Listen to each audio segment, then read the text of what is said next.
Alright, today's video is all about the TMI. So if you're not into that, then this possibly is not the right video for you. I'm going to be going through my experience with endometriosis, and I'm not going to hold back. I'm going to try and share it all to the best of my knowledge and from what I can remember, and the whole journey from where I started to where I am and all the kind of gross and nitty-gritty bits in between. Now, this is just my experience, and when you look up endometriosis and it lists the symptoms, there are like 5 standard ones. Now, I've done a different video covering that, so if you're looking for like a generic endometriosis symptom explanation, which is harder to say than you would first think, then that is the video for you. This is more personal. This is just what I experience, and some of these things we don't necessarily know are a direct result of endo, but I'm pretty suspicious and kind of sure that they probably are. I mean, if you've been on my channel before, then you already know that I'm an oversharer, so I probably didn't need to kind of give that warning beforehand. But if you are new here and this is the first video that you're watching, well, I think you're in for an experience, and let's start as we mean to go on. I also want to do a little disclaimer that we're having an issue with static in our house, and I know that sounds really weird, and I don't know if it's because we've started to tumble dry more things, but there is just static everywhere, and I keep giving Kishio, our little bunny rabbit, accidental electric shocks, which is just the most tragic thing, because he's like, "Mummy, give me fuss," and then I give him a kiss, and then he's like, "Ah, the pain," and I can't explain it, it's not my fault. So if my hair starts to grow big, this side, or any side in fact, that is why, and I have put so much hairspray on it to try and keep it down, but I brushed it before the video, and you know when it crackles and it goes like tss, tss, tss, tss, and it just expands? That happened, so we're just working with what we've got. Right, back to the endo. My first symptom that I know to be linked to endometriosis is I get really heavy periods, and this is a pretty standard like experience that most girls with endo go through. Now, I first started complaining about heavy and painful periods when I was like, my period started when I was 12, so kind of like straight off the bat. And I remember one occasion where I was in my kitchen and I had to I like crumpled to the floor, and I felt like I was being so dramatic, but I wasn't. I was just in that much pain. I remember being on the floor like clutching my tummy and like, "Mommy, it hurts." And so we went to the doctors and they put me on prescription pain relief. I can't remember the name of it now. And this was like, I mean, it was like 10 years ago? No, longer than that, like 13 years ago. Oh, I'm getting so old. They were like these big yellow tablets, and I used to take them into school. I always had like packets of them stashed in my blazer, which is not as dodgy as it sounds, but they were what I would take to help with the period pain. And then eventually I just got put on the pill, as I think most people with endo end up happening to them, that people are like, "You get problems with your periods? Here, just take the pill.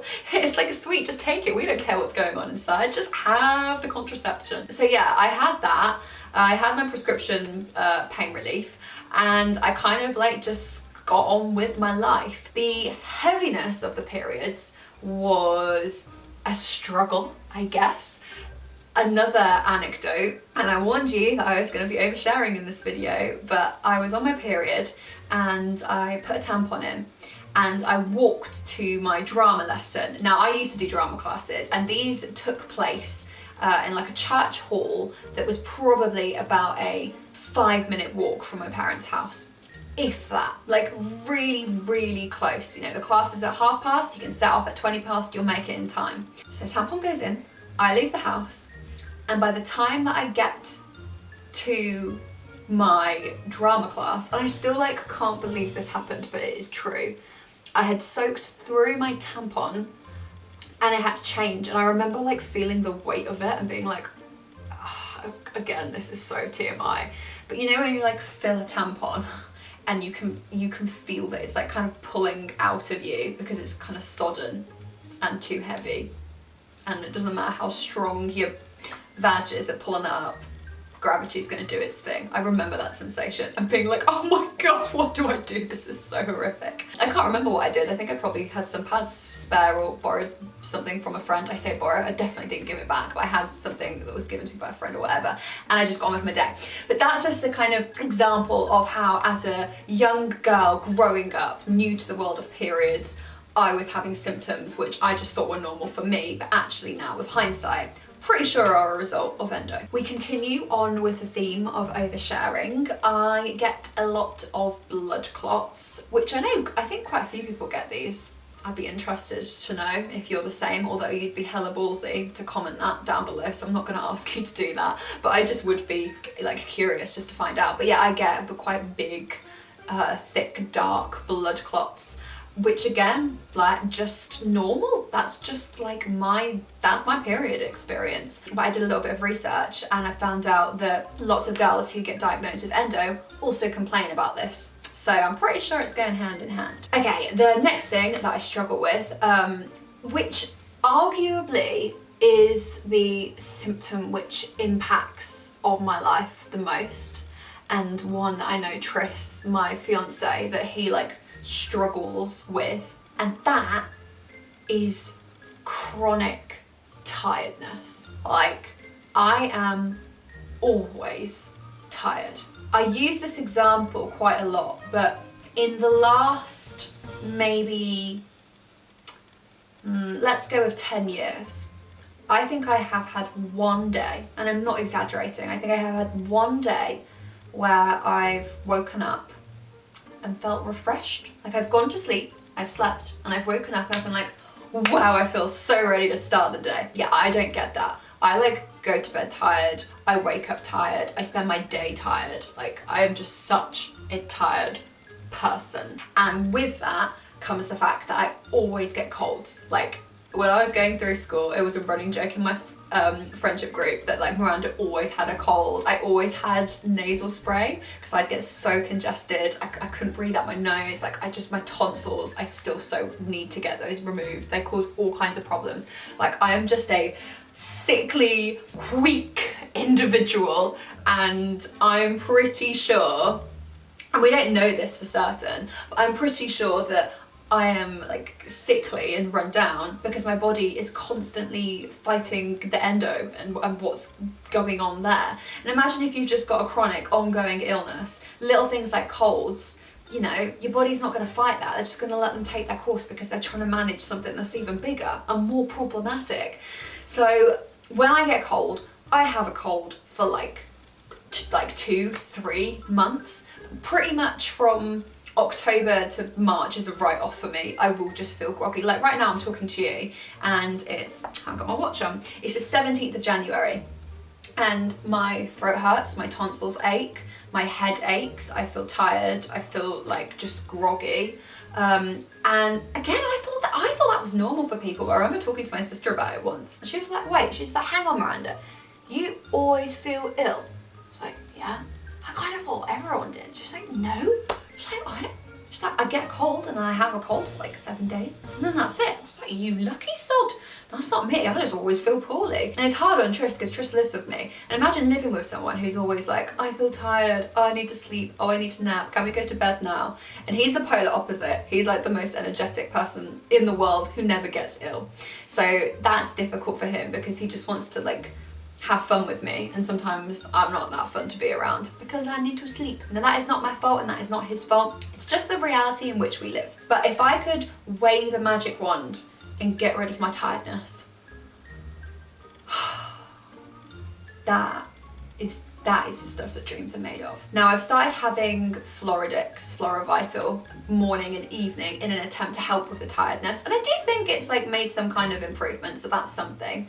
But I am still like a perpetually exhausted person. And because I'm a radio presenter, which if you're new to my channel you might not know, I don't even know if I've ever mentioned that. Have I ever mentioned I'm a radio presenter on my channel? Well, if I haven't, I'm a radio presenter. When you're on air for 3 hours, you've got to give it like everything, so much energy. The people that are listening to you don't want to hear you complaining that you haven't slept very well and you're feeling ill and groggy. So often I will come into work and I'll just be like bouncing off the walls and, you know, like performing or whatever. And I get in the car afterwards and I'm like, oh my God, I'm so tired. And I get home and that's it, like I am wiped. One thing that is good about it though is my show is 3 hours long. I give so much credit. I don't know how you do it. Endo girls who work full-time jobs. How do you do that? How do you wake up and get to work for 9 and then go home at 5 and have all that time just like not resting? That is impressive. I fear the static is coming back. I don't know. Oh well, we move. Unlike a lot of people, I actually was blessed with pretty darn regular periods. So regular, in fact, that I knew that I was always going to come on a Wednesday. I know, that's weird. And usually after school, weirdly specific. But what I did have was bleeding in between periods. This wasn't like heavy bleeding, it was more like spotting, yeah? And this was one of the first things after going to the doctor about the heavy periods and the pain that I went to a GP about and just like got dismissed. I still remember her and it still like makes me really angry when I think about it. But I went to this doctor and I was like, I keep bleeding in between my periods, like I get spotting and I'm just a little bit worried that something's awry. And she was like, yeah, well, that just happens sometimes, doesn't it? I'm sorry? If I was like, oh, sometimes like my blood just pours from my ear for no reason, you would investigate that. But apparently I was not worth her time. She was a terrible GP. Like to this day, I'm still quite angry with her. Can you tell? I would go to her about my problems and say, I really think that something's wrong. And she was so dismissive. I would dread seeing her. Like when the receptionist said, oh yeah, you're with this GP. Like my heart would sink because I was like, oh, she's gonna make me feel like I'm wasting her time. And I'd rock up to the appointment and I would knock on the door and she'd like, come in. And she wouldn't even turn from her desk. She'd just be at her computer typing. And I would just open the door and be like, hiya. Yeah, do you want to take a seat? And I could tell that she wanted me to know that I was irritating her. Bleeding, irregular bleeding. That is a serious thing that needs to get looked into. But yeah, gal was just not interested. I also would get bleeding after sex. Again, just like spotting or like kind of like dark blood, like old brown blood. But yeah, people just, they didn't want to hear it. I mean, I sometimes try and count how many doctors and like various different people I went to see about these problems over the years. And I think, I mean, I know it was upwards of 20, maybe. Don't quote me on that. I'm gonna count it. I'll count it one day and I will work it out.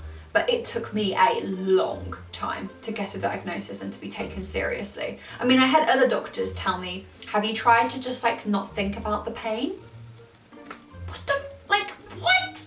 What? Oh yeah, sometimes you just bleed between your cycles. I'm not gonna examine you, just need to live with that. What? Really? You're not gonna check? Makes me so angry. But yeah, that was one of my other things. Another one which like impacts my kind of day-to-day life like the tiredness does is nausea and sickness, which I've only recently kind of linked to endo. I first noticed this happening, I think it was maybe like 2019, summer 2019, it's about a year and a half ago. No, I tell a lie actually. Do you know what, as I'm literally speaking to you now, I'm kind of like piecing things together like a jigsaw puzzle. But I went to the doctor complaining about feeling sick all the time, back when I was still living with my parents. So that was like maybe 6 years ago, who knows? But yeah, nausea. So feeling sick in the mornings, which sometimes goes away and sometimes just lasts through to the evenings, not managing like big portions of food, feeling queasy generally a lot of the time. It's been quite bad recently and I've been advised by lots of lovely girls on Instagram to try ginger. So I'm gonna start eating more ginger. But like feeling sick is something that is so annoying because it just interrupts your day. Like I'll be on air and I'll be about to do the travel and I can literally feel myself, like my body preparing to be sick, and I just have to suppress it. Because you can't just be like throwing up left, right and centre. And sometimes I do throw up, not on air, that has never happened, I've never thrown up at work. But I'll be at home and I will like I'll just be sick. That doesn't happen that much, but the nausea thing, that is really annoying and very frequent. And again, I was on a, like I joined a Facebook group of girls that have been diagnosed with endo or have suspected endo. And someone else put in the group, oh, do you get nausea, do you get sickness? And like, I think it was like 40 plus people were like, yeah, I get that, I get that, I get that. And I was like, oh my God, me too. Sickness friends, yay. Now, another thing that I get, which I've kind of noticed more often recently, is what's called like brain fog. So that is when you forget things, you struggle to like bring words to mind, you just feel like a bit fuzzy in your head. This for me has been getting like steadily worse, and I also notice a correlation between if my like tiredness, my fatigue and stuff is really bad, then the brain fog is going to be really bad. But I just like I can't concentrate. I feel like I am struggling to remember words, like word retrieval. I'll just be like, what is the word for, you know, that place where you go to fix your car and get petrol? Oh, a petrol station. Yeah, like that happens to me all the time, and it is so annoying, especially when you're a presenter, to like not be able to retrieve words from your memory. And like Trish will be like, oh, I told you XYZ, do you remember? And I'm like, no. And he's like, I did tell you that. And I'm like, I mean, I'm sure you did, but I don't remember it.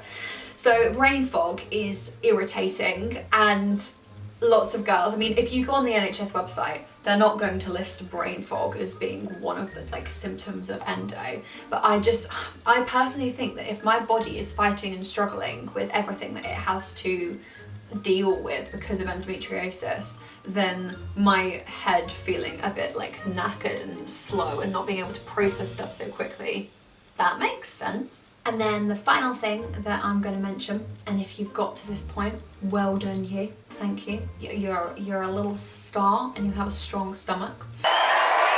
The final thing that I just know is linked to endo is like pain in my veg, which I'm going to talk about. So for example, internal ultrasounds. So if you've ever had an early pregnancy scan, or if you've had a gynecologist want to look and see if you have like ovarian cysts, you will get a long probe which goes inside. And yeah, they can look around. I don't know why I'm doing this, you know, like it's a lightsaber. It's not that big, but it's big enough, and it hurts me so much. We're starting IVF, and my consultant needed to do an internal scan just to see kind of where my ovaries were at, to check there were no more cysts, to have a look at those things. And oh my god, the pain was excruciating. It was so painful. I feel like the probe is poking through like strips of skin and like stretching them and pulling them and puncturing them, and I can feel my ovaries, and I get pain if I like push on my stomach, which again was another thing that I just thought everybody had, but apparently not. Like if I'm lying down and I just do this or this, like such a small amount of pressure causes me pain, and that is annoying as hell. Even my ultrasounds when I was pregnant before, an external ultrasound really hurt me because they have to push quite hard to like see baby and see round things. And oh my god, I'd be in agony at points. Like I'd be like gasping for breath, like shocks, because it hurts so much to have pressure in certain parts of my tummy and my abdomen. Like it was awful. And so yeah, the internal probe, my god, is like that, but on something, isn't it? Because it's like really in there, like ramming in, and you're like, oh. Can you imagine like a stretchy board that isn't particularly like flexible, but does do this, and then you're just kind of like ramming it with something. I don't know how to describe it. I don't have the words, but just so painful.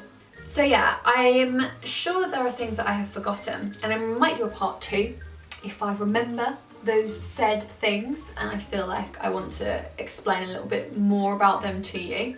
But for now I'm going to wrap it up and I'm going to leave it there. But that is my experience with endometriosis, and like I said, it took a long time for me to get a diagnosis, and I just felt like something was wrong, and I was going back and forth and seeing so many different doctors, and everybody dismissed me. And then at the point at which I found out I did have endo, it all made sense, and I was like, ah, that is why I'm just generally a very sickly person. Okay, yeah, I get that. So yeah, thank you so much for watching. Like I said, you got to the end, so well done. I overshared and you made it, so congratulations. You're a true pal. And I hope that you found this video useful. I mean, it is quite nice knowing that other people have these weird symptoms as well. I love it when I see somebody, I mean, I don't love it for them, but I love it for me on a personal level when I see someone complain about a symptom and I'm like, oh my God, I have that too, because then you don't feel so alone and you don't feel like you're going crazy. And I mean, you're not going crazy, you're never going crazy. You know how you feel. And if you're always tired, you are always tired, and don't let anybody ever call you lazy or tell you otherwise. That is because your body is busy fighting and trying to keep you going and trying desperately to heal itself when it can't, constantly, day in, day out. I don't even know where I started with this point. I just went on a little bit of an impassioned rant. But yeah, to know that you're not alone, so if you've watched this and you're like, oh, I have that too, then virtual high five through the screen. If you haven't yet subscribed to my channel, please do, because it means the absolute world. I love it. It makes me so happy, and it makes me feel like these videos are worthwhile and that they're helping someone. So on that note, obviously, as always, I'm going to say peace, love, and gentle hugs. Mwah.